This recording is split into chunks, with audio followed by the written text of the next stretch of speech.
салом мухлисон ва ҳаводорони барномаи саволу ҷавоби мухлис. Имрӯз дар барнома мо даъват намудем сарояндаи ҷавону умедбахш, сарояндае ки бо сурудҳои дилошӯбаш қалби якояки шуморо ба ларза даровардааст, Рафоат Бону Шарипова. Рафоат Бону, хуш омадед. Ташаккури зиёд. Саломи худро ба кулли мардуми сарбаланди Тоҷикистон мерасонам. Зинда бошед. Ташаккури зиёд ки ба ин барномаатон маро даъват кардед. хеле миннатдор ҳастам хоҳари азиз. خب رفعت من در سرآغاز برنامه میخواستم شرط برنامه رو به شما فهمونم که در منبعد فکر خود رو جمع نمایید. شرط برنامه ما چنین است: هر یک سوالی که ما به شما پیشنهاد مینماییم سوالها از طرف مخلصان پیشنهاد شده است. یعنی سوال و جواب مخلص. هر یک مخلص سوال و عقیده خود را به نسبت شما نوشته است و شما میتوانید آنها را به یگان مانع فکر میکنم جواب میدهید. یکی از مخلصان شما اولین نفری که بعد از استوری کردن ما نوشته است رفعت بانو. آیا شما صفحه اینستاگرام دارید و اساسیش کدام است؟ صفحه اینستاگرام ما رفعت شریپова है. اما که چنده برای подписчикам 200,000 ہے. 200,000 زیاد. تمام. یعنی صفحه اساسی اینستاگرام شما رفعت شریپова یعنی با داشتن 200,000 подписчик. 218,000 هم خیلی. 218,000 подписчик. خوب فکر میکنم جواب خود را گرفتند. سوال دیگر پیشنهاد شده است. یکی از نفران نوشته است که شما با دوستمراد شریپov رابطه دارید و آیا درست است که دوستمراد شوهر شماست؟ نه، من دیگه آدم نیافتم که دوستمرادم بگیرم. یعنی شما گفتن میخواهید که با دوستمراد شریپov رابطه ندارید؟ نه. فقط رابطه کاری؟ یا وقتایی بود. کلیپ هایی که شما پخش و پیشنهاد مخلصان نمودید زنگیرم از قسم 1 تا 6 آن کلیپ ها با پیشنهادی کی بود؟ با پیشنهادی هم دوستمراد شریپov.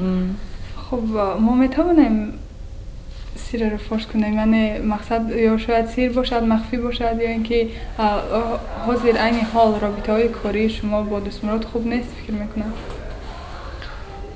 خوب نیست به خاطری که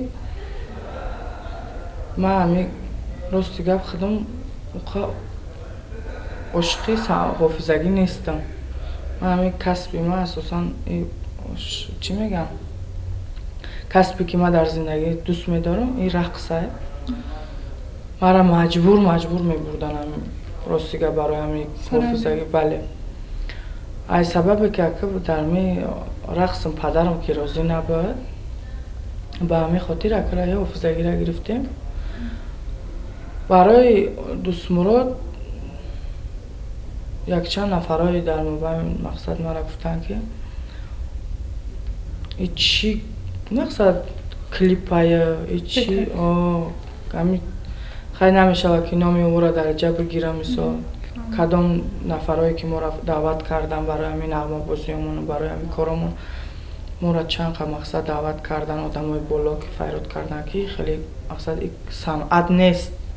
این چیه شما مقصد کردیم به خاطر همین رابطه موزی خیلی رابطه ما خوبم نیست. یا مقصد ما در یک برنامه ما را دعوت کرده بودم.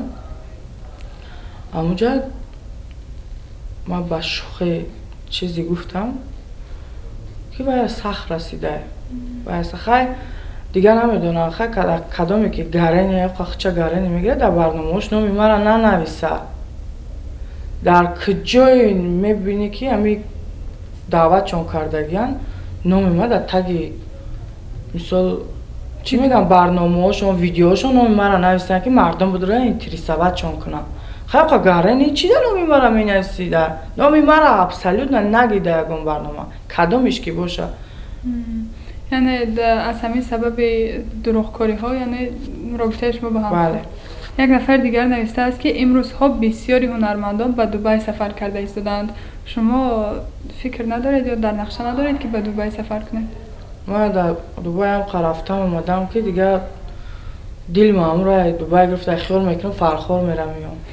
همین دنیم همین یک مثل بچه هسته که مرا در کارم در همه چیزم دستگیری میکنم. مرا اجازه نمیده برای دبی رفتن.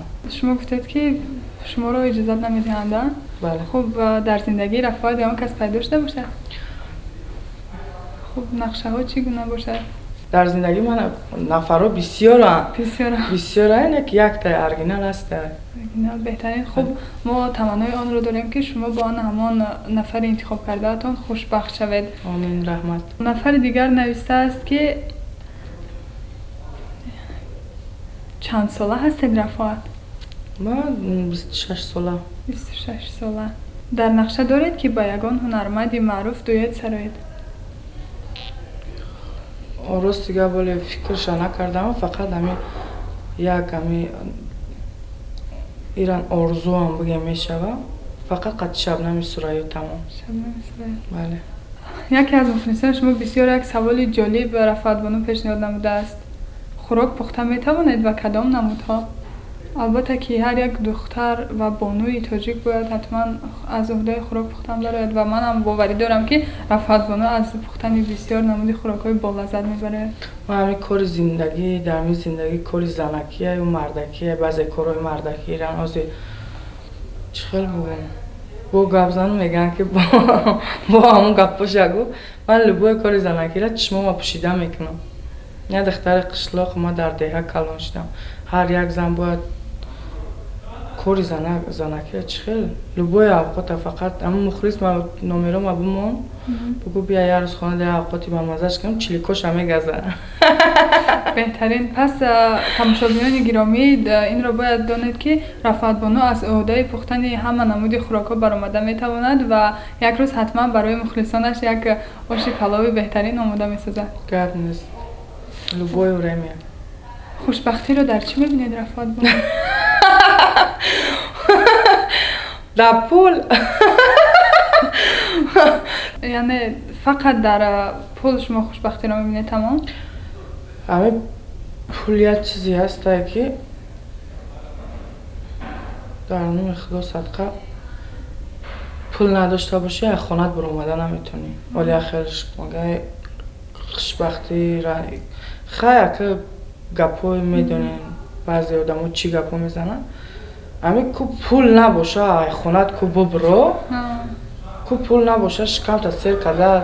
خب درسته باز یک مقال بسیار خلقی هم هست که به پول سخنت اثر ندارد. شما نیز فکر میکنم همین دمان شما بگم حالا که تو داری خر ندارد. پس سلامتی چی باشد؟ در زندگی اول هر یک چیزی که در می زندگی طلب میکنی را باید در خداوند طلب کنی. ما در زندگی در اویلای سروندمند میگن بای با دولت به دنیا نیومدم. زندگی میانه داشتیم. ما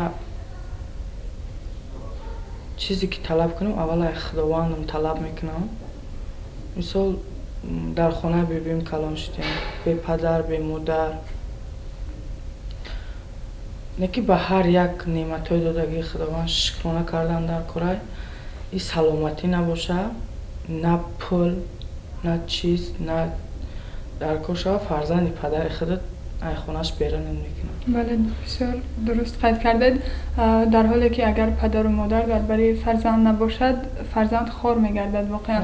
پس هر یک نفر باید کوشش کند تلاش ورزد که با واسطه خود زیرا میگن که از خود نمانی. بله باید با کوشش خود. خب از بلاگران جهانی یا اینکه وطنی کی را میشناسید و همکاری دارید با آنها یا نه؟ ای جهانی ما بلاگرای مثال وقتی گپ میزنم نمیدونم بلاگرن و یا چی ان قطعی و دختر بچه چی نمیدونم نبی یک فامیلش نمیدونم. ای افغانستان ای کابل در آلمان زندگی میکنه. همراه او گپ میزنم. همراه مدینه بسای و گپ میزنم که مرا مسکو دعوت کرد که بخی بیا مثال پذیرفته دعوتی رو. ما راست دیگه بازی همین کرانتین در یک وقتی مرا دعوت کرد کرانتین بود. مثال چه خیلی بگم وضعیت اوجا هم بزی بود در تاجیکستان هم بزی بود نتونستم رفته. خیلی در آینده نصیب پلان در نقشه داره. خب بلاگران تاجیکستان چی؟ همکاری دارید با آنها؟ من بلاگرای تاجیکستان رو نمیشناسم مردواری. خب یک نفر دیگر نوشته است که رفاعت از کی با سرودسرایی را آغاز نمودید و کدام سرودتان شما را محبوب دل همگان نمود؟ من راست گپ نمیدونم اکیرا هم مخلصا میدونن که کدام سرود مرا مثال یکم سالی که من صحنه برآمدم سال 2009 بود یا 10 بود همراه پدرم در ناحیه شهر توس برآمد کرده. باز بسیاری فکر میکنند که شما با آن همان سرودهایی که با همراهی دوست مراد شریف سرای داد با همانها شما را زیادتر شناختند. این عقیده شما در این باره چیست؟ عقیده من فکری من که مقصد درست است؟ بله درست است. خب رفاعت یک نفر نوشته است که در برنامه با مبلغ معین شما اشتراک میکرده، یعنی شما رو در یک برنامه یا که در یگان جمعه دعوت میکنن شما مبلغ معین برای خود داشته یعنی 5000 تومان. نه 5000 نه کمتر اگه خیلی میبینم چی میگن ستاره آدم یک که موافق میکو یک که میشه که یکم مدام مثلا مثل شما معرفی دعوت میکنن استرینیوم ساز باشه مثال میرم پولو میتونم فرق نداره رفتم میگم اگر همین استرینیم نباشه از 5000 هم زیاد میشه. حالا شما با ورزش مشغول میشوید و کدام نمودی ورزش؟ من قریب 1-2 سال شده راست گپ نکردم مشق. نه پیشتر مشغول بوده؟ کدام نمودی ورزش؟ زل میرفتم خیلی. اگر به شما پیشنهاد نمایند که ماشین، خانه و عموما یک زندگی شایسته را برای شما مهیا میکنند ولی در عوض یک شرط ترک صحنه قبول میکنید؟ نه قبول نمیکنید؟ نه. یعنی صحنه برای شما همه چیز است؟ صحنه نه قبول نمیکنم برای من خودم همه چی دارم من نه خانه و در کره نه ماشینی. باره به شما پیشنهاد شده است که در کینوی در یگان کینوی عموما اشتراک کنید و شما قبول کردید؟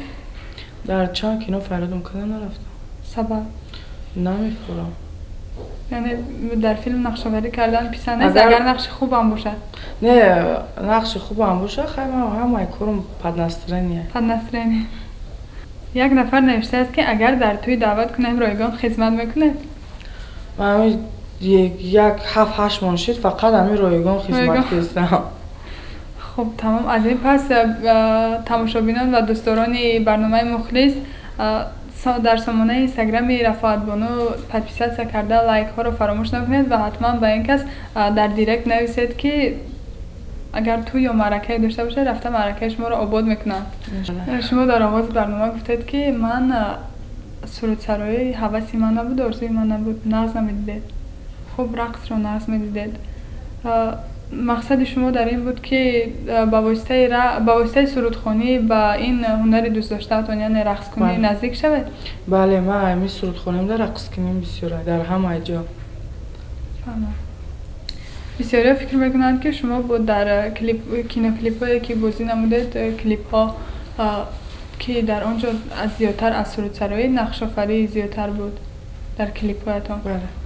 خب سبب همین چی بود که شما زیادتر به همین مسحکوی یا اینکه کینو کلیپ هایی که از سرود خواندن کمتر است و نقش آفری زیادتر است شما مایل کردید؟ با ما مایل نه اوده همه کار میبرم همه کار ما میبینن اوده همه کار میبرم برای ما را بسیار دعوت میکنم. فهمم. خب باز در آینده با کیها همکاری کردن میخواید؟ در مثلا همین ثبت کلیپ ها یا اینکه ثبت صورت های تازه؟ قد شبنم سرایه کنش نه؟ شبنم سرایه. تمام. در انجام برنامه ما میخواستیم نقشه های شما رو در آینده دانیم و مقصدی از همه اساسی شما کدام باشد؟ به هر یک نعمت های دادگی خداوند شکرانه میکنم. ایمی خوردی تا همی حاضر چی آرزو و چی حواس چیزی که خواستم خداوند مرا داده. این چیز در زندگی من همه وقت خداوند همراه من یگم چیز مقصدی در دلم ندارم یگم چیزی ندارم که یگم چیز من جامعه عمل نپوشیده باشم. нақшаваи шумо дар оянда чӣ? насиб дар оянда оз як ҳафта клипи нав кардам, клипҳои нав, фотосессияҳои хуб кардам. худо хоҳад рӯзои наздик дар як давлати хориҷа як клипи нав карданиям, ба қарибӣ сафар дорам. худо хоҳад насиб, иншоалло баъди ягон ҳафта пас клипҳои навам мебарояд, ки клипҳое ки фақат ютуба меларзонам. хуб, мухлисони барномаи Мухлис ва мухлисони Рафоатбону Шарипова ҳатман клипҳои Рафоатбонуро интизор шавед ва онҳоро тамошо намуда ҳаловат баред. Рафоатбону шуморо ба барнома хушомадед мегӯем боз як бори дигар ва гуфтанӣ ҳастем, ки ба саволҳое ки мухлисон пешниҳод намуданд шумо воқеан бо як ҷасорат, бо як матонат ва дурусту дақиқ ҷавоб додед. Аз ин миннатдорем ва миннатдории мухлисонро низ ба шумо мерасонем. ташаккур, зинда бошед.